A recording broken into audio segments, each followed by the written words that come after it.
Morning. It's been a few days since I posted a video, and I have some pretty cool content I've got over the last few days, so I figured I'd share that with you.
Fantastic Coffee Roasters sent me 3 different bags of coffee, and I took a picture of it and I took a little bit of video, and it got corrupted, so I don't have it anymore, and I already got rid of the packaging. So anyway, thank you, Matt, for sending that in, and you guys can check him out. I believe he's on Instagram if you want some coffee. Not too long ago, someone sent these in. I already made a clip about it, and these are the treats that I've been feeding the horses, and I reward them with them as I train them. Whoops, I dropped one. Someone else asked to send in some treats.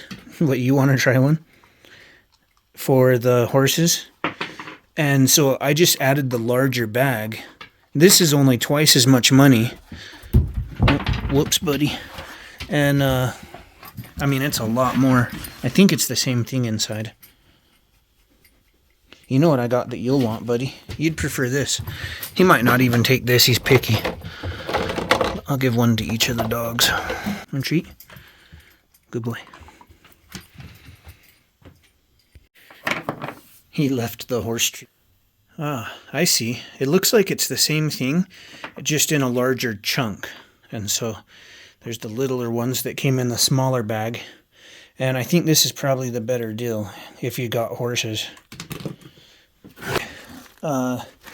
This was sent in by Walter. So thanks, Walter. This is a hoodie. It's like the cheapest hoodie you can get. I'm pretty simple.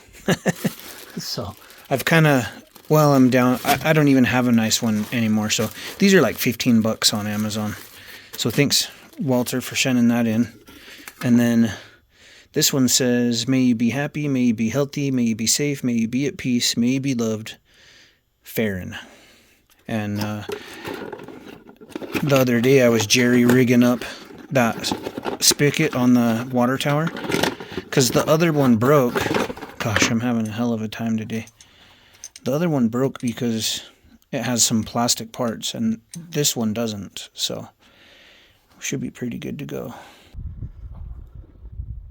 I accidentally drained one of my cisterns the other day, so I'm pumping water up from one of the ponds to the water tower.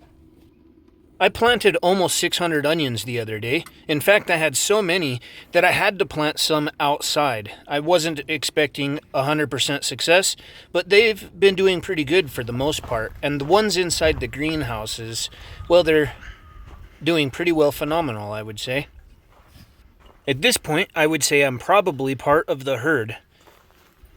Whether I have food or not, if I approach the pasture, 9 times out of 10 the horses approach me.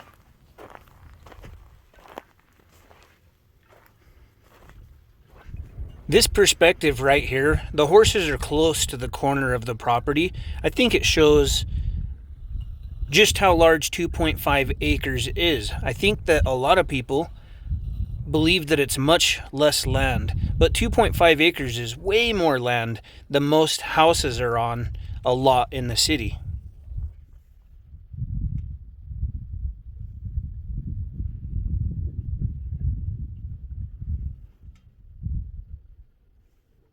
The horses have done an awesome job of turning all the native soil out there on the pasture and dropping manure all over it.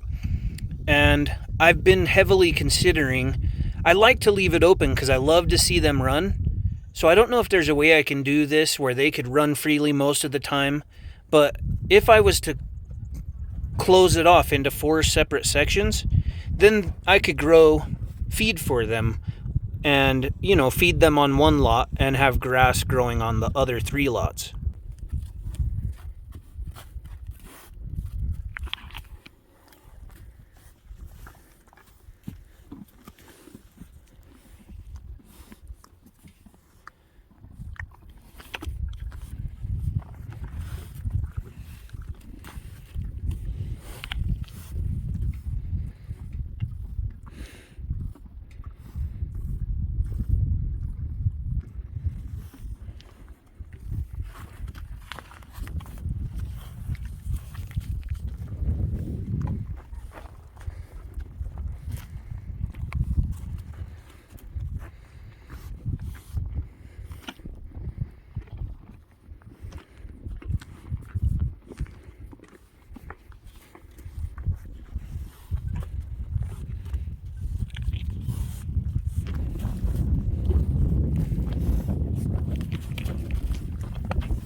I've never caught the 2 of them laying together, I don't think. Usually it was one or the other, but they just continue to get more and more comfortable on the homestead.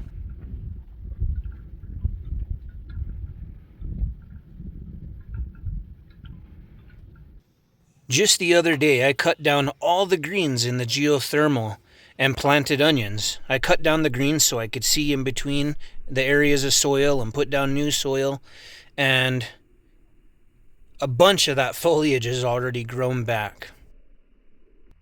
Last year, my bees swarmed and took off, and I imagine maybe I got in there one too many times. So I've got the beehive all set up, and hopefully I'll catch a swarm, or maybe I can get it in the budget to get some bees again this spring. And here's a closer look at just how much all of the green has grown back in the geothermal already. It's just nonstop. You can cut all that lettuce down, and within a few days it'll bounce back. I had a few mosquito fish in the aquaponics, but they died when it got below freezing. I'll have to get some new fish for the aquaponics just to generate nutrients to continue growing in the bed, but it did really well, never froze all winter long.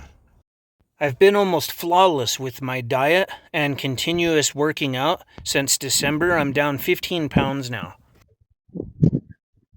The dogs and horses love to race on either side of the fence around the entire pasture. So a dog will be on the homestead side, horses out on a pasture.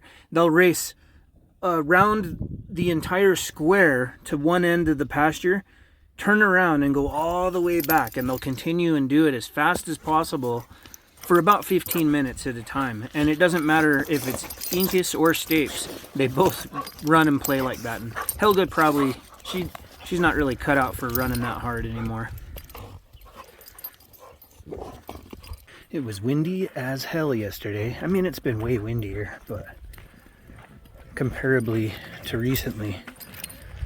And it got me thinking. I'm working on a deal to secure a bunch of posts, a bunch of corrugated steel, and a bunch of T-posts.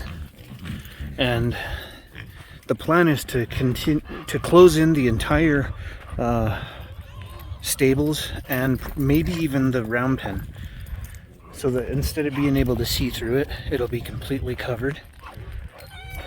That'll offer more wind blockage, more privacy, and I think I'll have enough posts in corrugated steel to do a post every 5 feet along the back side where most of the wind comes from, and build a wall along that entire back side of the homestead. And eventually I'd like to just do that. See how there's the inner perimeter and then the outer perimeter? I'd like to close in the entire inner perimeter around the homestead. Then no wind will blow in. I'll have lots of privacy. The animals won't be able to get out. Animals won't be able to get in, you know? I think there'd be a lot of benefits to it. It's just expensive.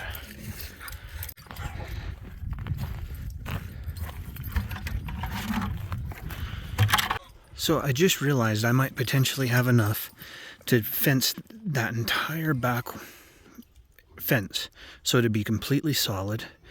I could run fence all the way to this tree here, I think, so no wind or anything could come in from that angle. Then there's the horse stables. That'll be completely blocked in. And then maybe instead of wrapping that, I can drop a pole barn here. I need a pole barn to load my hay, because it'd be way more convenient to have all the hay right here. Oh, and I'm gonna redo this entire fence, by the way, so I'll have all new posts, and I'll be able to pull this tight. But it sounds like I might do a lot of it corrugated steel. Put a pole barn here. That'll give me complete privacy and wind blockage from this side and that side. These guys are just following me around waiting for breakfast. Oh, I'm gonna put in a gate so that I can walk right through here. You know, I could walk out here, go to the barn, get hay, feed them, come back, and then I'm gonna put a gate on that back side as well, so I can go out if I have to. Back, good boy.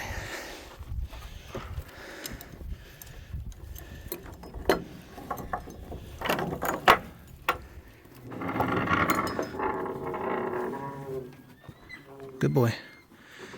For the past week, I've been working on getting Sage used to the lariat. So the plan is to get that rope around his neck, and that'll start to give him the sense of... That should give him the sense of feel, because once he knows I can do that and he's okay with it, then maybe I can halter him and lead him around like Ginger. She's been making so much progress. It'd be nice to get Sage up to that point, because I should be able to ride him, you know. Once I can get him to trust me to put a saddle on his back. I've been losing weight. I was a little heavy for this guy, but I'm down to 240 now, and I plan to get down to at least 220. And oops. Well, I'm about halfway there. So every single day, I get up and feed the animals. The plan is to work out first, but sometimes I'll feed the animals first, like I am right now. Feed all the animals. I put the horses in their stables, and in about an hour when they're done eating, I come out and train both of them every day, almost every single day.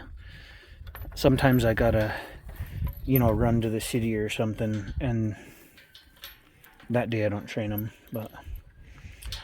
and then, so I train the horses, I let them loose, so they get about 30 minutes a day of handling each, and then I get to work around the homestead. If you want to learn more about my homestead, Check out my ebooks and courses on my website. Subscribe, and I'll catch you guys on the next video.